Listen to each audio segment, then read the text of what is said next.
Subscribe कीजिए learn English with Naveen sir के इस चैनल को और बेल आइकन का बटन भी जरूर दबाइएगा। धन्यवाद। Hello friends, this is Naveen and you are watching my channel learn English with Naveen sir. Friends, आज हम लोग पढ़ने जा रहे हैं एक बहुत ही इंपॉर्टेंट टॉपिक जिसको कि हम लोग ऑब्जेक्ट के नाम से जानते हैं। ये इंग्लिश ग्रामर का एक टॉपिक है। फ्रेंड्स, हम लोग कोई सेंटेंस लिखते हैं तो हम लोग उसको इंग्लिश के स्ट्रक्चर पे उतार देते हैं कि सब्जेक्ट लिख दिए पहले, उसके बाद वर्ब लिख दिए, उसके बाद ऑब्जेक्ट या कॉम्प्लीमेंट लिख देते हैं। ऑब्जेक्ट या कॉम्प्लीमेंट लिख देते हैं। तो ये ऑब्जेक्ट जो है, ये ऑब्जेक्ट होता क्या है, आज हम लोगों को यही पढ़ना है। ऑब्जेक्ट क्या होता है और ऑब्जेक्ट को हम लोग कैसे समझ सकते हैं, ऑब्जेक्ट के कितने टाइप्स होते हैं, इन सभी चीजों को आज हम लोग पढ़ने वाले हैं। आज मैं आपको क्लियर करके बताने वाला हूं कि आप सेंटेंस को देखकर ही बता सकते हैं कि वो उसमें ऑब्जेक्ट का प्रयोग जो हुआ है आखिर वो कौन सा ऑब्जेक्ट है, डायरेक्ट ऑब्जेक्ट है कि इनडायरेक्ट ऑब्जेक्ट है। तो चलिए फ्रेंड्स, आज हम लोग इस टॉपिक पे चर्चा करते हैं। तो फ्रेंड, ये जो मेरा टॉपिक है ऑब्जेक्ट, इसको हम लोग हिंदी में कर्म बोलते हैं। हिंदी में कर्म बोलते हैं। ये ऑब्जेक्ट पहले समझिए होता क्या है। जैसे कि हम लोग सब्जेक्ट पढ़ चुके हैं। सब्जेक्ट का मतलब होता है, सब्जेक्ट हम लोग ऐसे उसको डिफाइन करते हैं कि जो सेंटेंस में काम करता है या सेंटेंस में जिस पर फोकस होता है उसको हम लोग सब्जेक्ट बोलते हैं। और ऑब्जेक्ट क्या हुआ?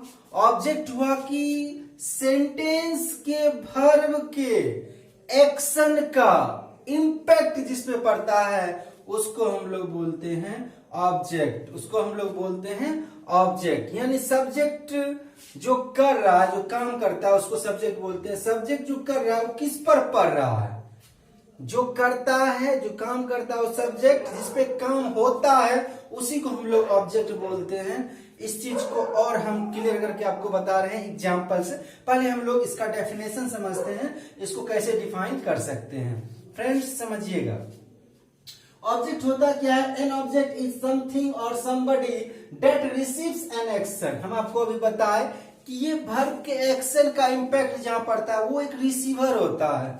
सब्जेक्ट परफॉर्मर होता है बट ऑब्जेक्ट मेरा रिसीवर होता है। कि कहा यहां लिखा हुआ है an object is something. Object कोई वस्तु भी हो सकता है और समबडी कोई व्यक्ति भी हो सकता है। कोई वस्तु भी हो सकता है, कोई व्यक्ति भी हो सकता है। डेट रिसीव्स एन एक्शन, जो किसी एक्शन को रिसीव करता है। एक्शन किसके द्वारा होता है? वर्ब का एक्शन की यहाँ बात हो रही है दोस्तों, वर्ब का एक्शन।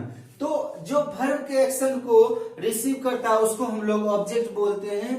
टाइप्स ऑफ ऑब्जेक्ट की बात करें तो ऑब्जेक्ट दो प्रकार के होते हैं। There are two types of object. There are two types of object. First होता है मेरा डायरेक्ट ऑब्जेक्ट। फर्स्ट मेरा होता है फ्रेंड्स डायरेक्ट ऑब्जेक्ट और सेकेंड होता है मेरा इनडायरेक्ट ऑब्जेक्ट। सेकेंड होता है indirect object.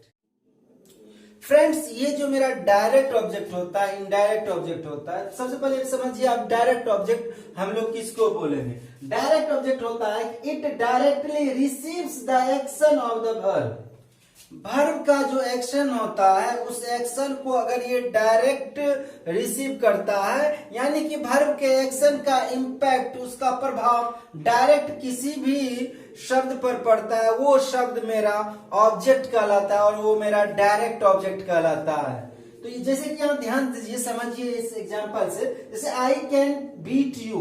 I can beat you, मैं तुम्हें पीट सकता हूं, मैं तुम्हें पीट सकता हूं। मैं जो पीट रहा हूं उसका डायरेक्ट इंपैक्ट उस पे पड़ रहा है। तो यहाँ पे यू मेरा ये डायरेक्ट ऑब्जेक्ट है। यू मेरा क्या है? डायरेक्ट ऑब्जेक्ट है।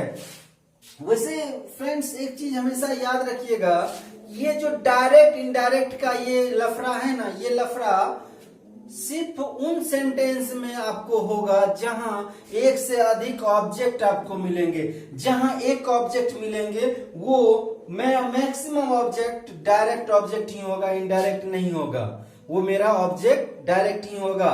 जहां जिस भी सेंटेंस में एक ऑब्जेक्ट आपको मिल जाए आप हमेशा सोचिए वो डायरेक्ट ही है, वो मेरा इनडायरेक्ट नहीं है।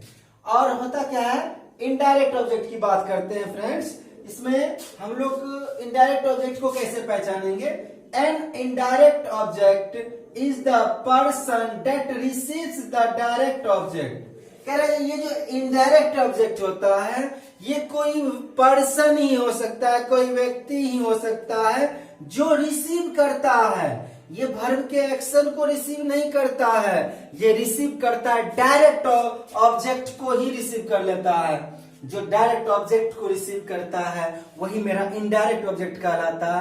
इसके कहने का मतलब ये हुआ, नोट में हम यहाँ लिखे भी हैं कि you must have a direct object, you must have a direct object in your sentence। आपको अगर किसी भी सेंटेंस में एक डायरेक्ट ऑब्जेक्ट मिलता है, in order to have an indirect object, in order to have an indirect object। यदि आपको किसी सेंटेंस में कोई इनडायरेक्ट ऑब्जेक्ट मिलता है तो ये आप निश्चिंत रहिए उस सेंटेंस में आपको कहीं ना कहीं डायरेक्ट ऑब्जेक्ट दिया गया हो, उसमें निश्चित रूप से कोई ना कोई डायरेक्ट ऑब्जेक्ट होगा ही होगा।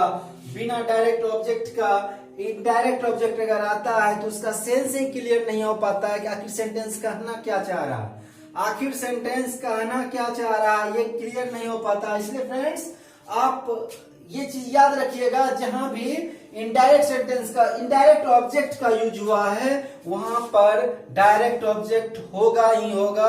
बिना डायरेक्ट ऑब्जेक्ट का इनडायरेक्ट ऑब्जेक्ट नहीं के बराबर यूज में आता है। तो आइए हम लोग समझते हैं इसको एग्जाम्पल के थ्रू। उससे पहले आपको हम एक ट्रिक बताते हैं कि हम किसी भी ऑब्जेक्ट को कैसे पहचानेंगे, किसी भी ऑब्जेक्ट को कैसे पहचानेंगे। उसके लिए आप क्या कीजिए, आप उस सेंटेंस में व्हाट लगा के एक क्वेश्चन क्रिएट कीजिए। आप एक क्वेश्चन क्रिएट कीजिए व्हाट लगा के या हुम लगा के, व्हाट लगा के या हुम लगा के। हुम मीन्स होता है किसको, हुम मीन्स होता है किसको, और व्हाट का मतलब तो सबको पता है क्या होता है, व्हाट का मतलब क्या होता है। तो व्हाट लगा के क्वेश्चन क्रिएट कीजिए, उसका जो आंसर मिलता है वही मेरा ऑब्जेक्ट होगा। ध्यान देना है दोस्तों, व्हाट या हुम लगा के क्वेश्चन क्रिएट कीजिए, उसका जो आंसर मिलेगा वही आपका ऑब्जेक्ट होगा। जैसे आई कैन बीट यू, मैं तुम्हें पीट सकता हूं, मैं किसे पीट सकता हूं, मैं किसको पीट सकता हूं। यहाँ क्या से मेरा क्वेश्चन नहीं बनेगा, यहाँ किसको से क्वेश्चन बनेगा। मैं किसको पीट सकता हूं, तुम्हें पीट सकता हूं। यहां तुम्हें मेरा क्या है, ऑब्जेक्ट है। शी लव्स मी, वह मुझसे प्यार करती है। वह किससे प्यार करती है, किसको प्यार करती है, वह मुझसे प्यार करती है, मुझको प्यार करती है। इसका मतलब मी जो है ये मी मेरा ऑब्जेक्ट है, मी मेरा ऑब्जेक्ट है। और आपको हम बताए हैं कि जहां एक ही ऑब्जेक्ट हो, जैसे यहाँ एक ऑब्जेक्ट है, यहाँ एक ही ऑब्जेक्ट है, वहां आपको ये टेंशन नहीं लेना है ये डायरेक्ट है कि इनडायरेक्ट है, वो हर हाल में डायरेक्ट ही होगा। जहां भी एक ऑब्जेक्ट का प्रयोग हुआ है जिस भी सेंटेंस में, वो हर हाल में डायरेक्ट ही होगा। और इनडायरेक्ट हम लोग उस सेंटेंस में ध्यान देंगे इनडायरेक्ट ऑब्जेक्ट पे जहां दो दो ऑब्जेक्ट का प्रयोग किया गया हो। जैसे कि the teacher gave him a pen, यहाँ हिम भी एक ऑब्जेक्ट है और अ पेन भी एक ऑब्जेक्ट है। तो यहाँ कंफ्यूजन है कि कौन सा मेरा डायरेक्ट ऑब्जेक्ट है और कौन सा मेरा इनडायरेक्ट ऑब्जेक्ट है। यहाँ आपको सोचना पड़ेगा, यहाँ आपको समझना पड़ेगा। तो आइए हम लोग समझते हैं। हम लोग अभी सीखे कि ऑब्जेक्ट का पता लगाने के लिए हम लोग किसी भी सेंटेंस में क्या और किसको लगा के क्वेश्चन क्रिएट करते हैं, उस क्वेश्चन का जो आंसर मिलता है वही मेरा ऑब्जेक्ट होता है। जैसे कि शिखा लव्स चाइनीज फूड, शिखा चाइनीज फूड पसंद करती है। शिखा क्या खाना पसंद करती है, चाइनीज फूड, चाइनीज फूड पसंद करती है। शिखा क्या पसंद, व्हाट लगा क्वेश्चन बनाए, शिखा क्या पसंद करती है, चाइनीज फूड पसंद करती है। चाइनीज फूड ये मेरा क्या हो गया, ये मेरा ऑब्जेक्ट हो गया, ये मेरा क्या हो गया, ऑब्जेक्ट हो गया। चूंकि यहाँ एक ही ऑब्जेक्ट है इसलिए ये मेरा डायरेक्ट ऑब्जेक्ट ही है, इनडायरेक्ट ऑब्जेक्ट नहीं है। इनडायरेक्ट ऑब्जेक्ट उसी सेंटेंस में होगा फ्रेंड्स, मैं फिर रिपीट कर रहा हूं इस बात को, जिस सेंटेंस में दो दो ऑब्जेक्ट हो वहीं इनडायरेक्ट ऑब्जेक्ट होगा और डायरेक्ट ऑब्जेक्ट होगा। जैसे यहां ध्यान दीजिए, the teacher gave him a pen. इस सेंटेंस में शिक्षक ने उसे एक कलम दिया। शिक्षक ने उसे एक कलम दिया। यहाँ दो ऑब्जेक्ट है, एक हिम भी है, दूसरा अ पेन भी है। यहाँ दो ऑब्जेक्ट है, इसका मतलब एक डायरेक्ट है, दूसरा इनडायरेक्ट है। हम कैसे इसको अलग करेंगे, कौन सा डायरेक्ट है, कौन सा इनडायरेक्ट है, इसके लिए हम आपको एक ट्रिक बताते हैं।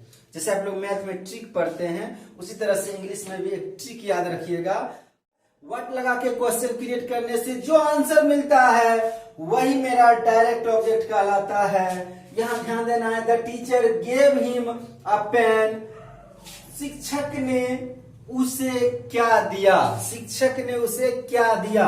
शिक्षक ने क्या दिया? कलम दिया। कलम दिया, एक पेन। ये मेरा डायरेक्ट ऑब्जेक्ट है, ये मेरा डायरेक्ट ऑब्जेक्ट है, ये मेरा डायरेक्ट ऑब्जेक्ट है। और दूसरा हूं लगा के क्वेश्चन कीजिए, शिक्षक ने किसको दिया? किसको दिया? उसे दिया। यहां हिम जो है ये मेरा इनडायरेक्ट ऑब्जेक्ट है। ये मेरा क्या है फ्रेंड्स? इनडायरेक्ट ऑब्जेक्ट है। तो यहां क्लियर है कि जहां व्हाट लगा के क्वेश्चन करने पे जो आंसर मिलता है वो मेरा डायरेक्ट ऑब्जेक्ट, और जहां हुम लगा के क्वेश्चन करने पे जो आंसर मिलता है वो मेरा इनडायरेक्ट ऑब्जेक्ट। कहीं कंफ्यूजन नहीं है, इसको आसान सी भाषा में समझिए, इसमें उलझने की आवश्यकता ही नहीं है। ये क्लियर है कि कौन मेरा डायरेक्ट है, कौन मेरा इनडायरेक्ट है। तो यहाँ पे दोस्तों हम लोग डायरेक्ट और इनडायरेक्ट के बीच डिफरेंट को समझ रहे हैं। डिफरेंस क्या है दोनों के बीच वो हम समझ रहे हैं। जैसे I gave you a book of English, यहाँ ये सब्जेक्ट है, ये वर्ब है, ये मेरा ऑब्जेक्ट है। ए बुक ऑफ इंग्लिश भी मेरा क्या है? ऑब्जेक्ट है। इस सेंटेंस में हम लोग देखते हैं दो ऑब्जेक्ट है, एक मेरा यू भी ऑब्जेक्ट है, दूसरा मेरा जो ऑब्जेक्ट है a book of English. A book of English ये भी मेरा ऑब्जेक्ट है। यहाँ का प्रॉब्लम ये है कौन सा डायरेक्ट है और कौन सा इनडायरेक्ट है। तो डायरेक्ट के लिए हम लोग क्या करेंगे? व्हाट लगा के क्वेश्चन क्रिएट करेंगे। जैसे कि मैंने तुम्हें एक इंग्लिश की किताब दी, मैंने तुम्हें एक अंग्रेजी की किताब दी। तो यहाँ पे मैंने क्या दिया? मैंने क्या दिया? मैंने एक इंग्लिश की किताब, बुक ऑफ इंग्लिश, इंग्लिश की एक किताब, उसका जिक्र हुआ है। मैंने क्या दिया? इंग्लिश की एक किताब। ये मेरा डायरेक्ट है, याद रखना है फ्रेंड्स, ये मेरा डायरेक्ट है। और सेकेंड क्वेश्चन हूम लगा के बनाइए, मैंने किसको दिया? मैंने किसको दिया? यहाँ पे एक वर्ड आया यू, मैंने तुम्हें दिया यू। तो यू मेरा क्या है? यू मेरा इनडायरेक्ट ऑब्जेक्ट है। यू मेरा क्या है? इनडायरेक्ट ऑब्जेक्ट है। बहुत ही आसान है, आप एक एक स्टेप को समझिए, आप एक एक स्टेप को पॉज करके देखिए, आपको समझ में आ जाएगा कि कितना आसान है ऑब्जेक्ट को चुनना। आप जब बड़े स्तर पे किसी कंपटीशन का तैयारी कीजिएगा, वहां जब आप अंग्रेजी पढ़िएगा एसएससी सब में, वहां आपको इन सब बातों को ध्यान में रखना पड़ेगा, क्योंकि वहां जो एग्जाम में क्वेश्चन पूछा जाता है इतना बारीकी से क्वेश्चन, उसमें जो क्लोज टेस्ट होता है उसका जो एरर होता है इतना बारीकी से दिया रहता है कि आप जब तक उसका कॉन्सेप्ट नहीं समझिएगा तब तक आपको समझ में ही नहीं आएगी एरर कहाँ है, हम ऐसे क्लोज टेस्ट को कैसे सॉल्व करें। तो हम आपको ये कॉन्सेप्ट दे रहे हैं। आप किसी भी पार्टिकुलर क्लास में पढ़ रहे हैं, आपको इंग्लिश ग्रामर का नॉलेज चाहिए, इंग्लिश लिटरेचर का नॉलेज चाहिए, इंग्लिश स्पोकन का नॉलेज चाहिए, तो आप इस वीडियो को देखते रहें और इससे कुछ ना कुछ सीखते रहें। ध्यान से देखिएगा तो कुछ ना कुछ सीखने को ही मिलेगा। तो दोस्तों यहाँ हम लोग समझे what is the difference between direct object and indirect object, and what is object, what is direct object and what is indirect object. यहाँ हम लोग इन सब बातों को सीखे समझे।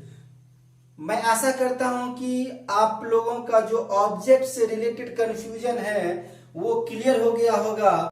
तो दोस्तों हम लोग मिलते हैं नेक्स्ट डे नेक्स्ट टॉपिक के साथ, तब तक के लिए आप लोगों का धन्यवाद, शुक्रिया एंड थैंक यू।